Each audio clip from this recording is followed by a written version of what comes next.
नमस्कार, मैं हूं अनुपम। इस वक्त के बुलेटिन के साथ उत्तर प्रदेश में निकाय का रण चल रहा है और इस बीच चर्चा लोकसभा चुनाव को लेकर शुरू हो गई है और विपक्ष से पीएम फेस के लिए कौन सबसे दमदार और असरदार होगा, इस पर अब बहस छिड़ गई है। ऐसे में राजभर ने दलित दांव चलकर एक बार फिर विपक्ष में दरार जैसी स्थिति पैदा कर दी है, क्योंकि राजभर मानते हैं कि नीतीश कुमार और राहुल गांधी से ज्यादा इफेक्टिव पीएम फेस मायावती हैं। इसके साथ अब विपक्षी दलों को भी एक मंच पर आ जाना चाहिए। आपको पूरी रिपोर्ट दिखाते हैं कि आखिर कैसे राजभर ने पीएम फेस के लिए सियासी गणित सेट किया है।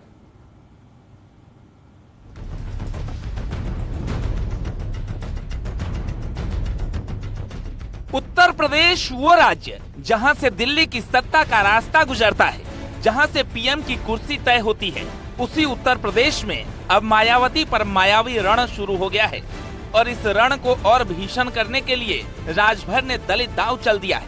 यानी मायावती के कि हम बीजेपी की सरकार नहीं बनने देंगे। तो अगर उस स्थिति में यूपी में 80 लोकसभा सीटें हैं और दिल्ली का रास्ता यूपी से होके जाता है, अगर आप लोग चाहते हो तो पहले यूपी रोकने के लिए तो जाओ मायावती जी के पास समर्थन मांगो। अगर मायावती जी समर्थन नहीं देती हैं तो आप लोग उन्हीं को पीएम मान लो, हम मान करके उन्हीं को आप सब लोग इकट्ठा हो जाओ। लड़ाई झगड़ा आप प्रधानमंत्री कुर्सी का न करो।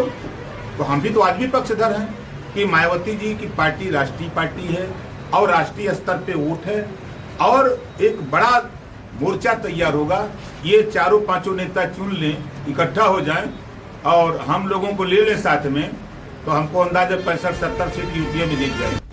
वो राजभर मायावती को पीएम मोदी के सामने लाकर खड़ा करना चाहते हैं, जो कभी बीजेपी में रहकर मंत्री पद का स्वाद चखे तो 2022 के विधानसभा में अखिलेश के पिछलग्गू बन गए। अब उस राजभर को जब बीजेपी एसपी ने अलग कर दिया तो अपने सियासी अस्तित्व को बचाने के लिए मायावती को अपना नेता बता रहे हैं और मायावती को पीएम का चेहरा मान रहे हैं, और वो भी तब जब विपक्ष के कई चेहरे इस लाइन में पहले से हैं। नीतीश कुमार मुख्यमंत्री बिहार, ममता बनर्जी सीएम बंगाल, अरविंद केजरीवाल दिल्ली के मुख्यमंत्री, राहुल गांधी कांग्रेस नेता और अब बीएसपी अध्यक्ष मायावती, ये वो चेहरे हैं जो बीजेपी से टक्कर लेने के लिए अपने अपने दावे और मॉडल के साथ प्रधान मायावती को लॉन्च करने की तैयारी में हैं।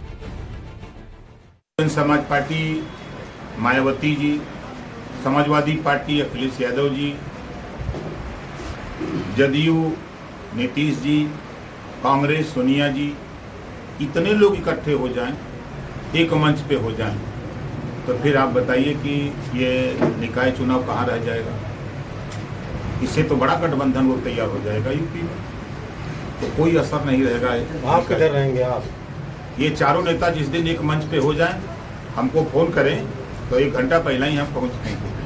ओपी राजभर के बयान से मायावती के नाम पर भले ही चर्चाओं का बाजार गर्म हो गया हो, लेकिन क्या अखिलेश यादव मायावती को पीएम प्रत्याशी के लिए समर्थन दे पाएंगे?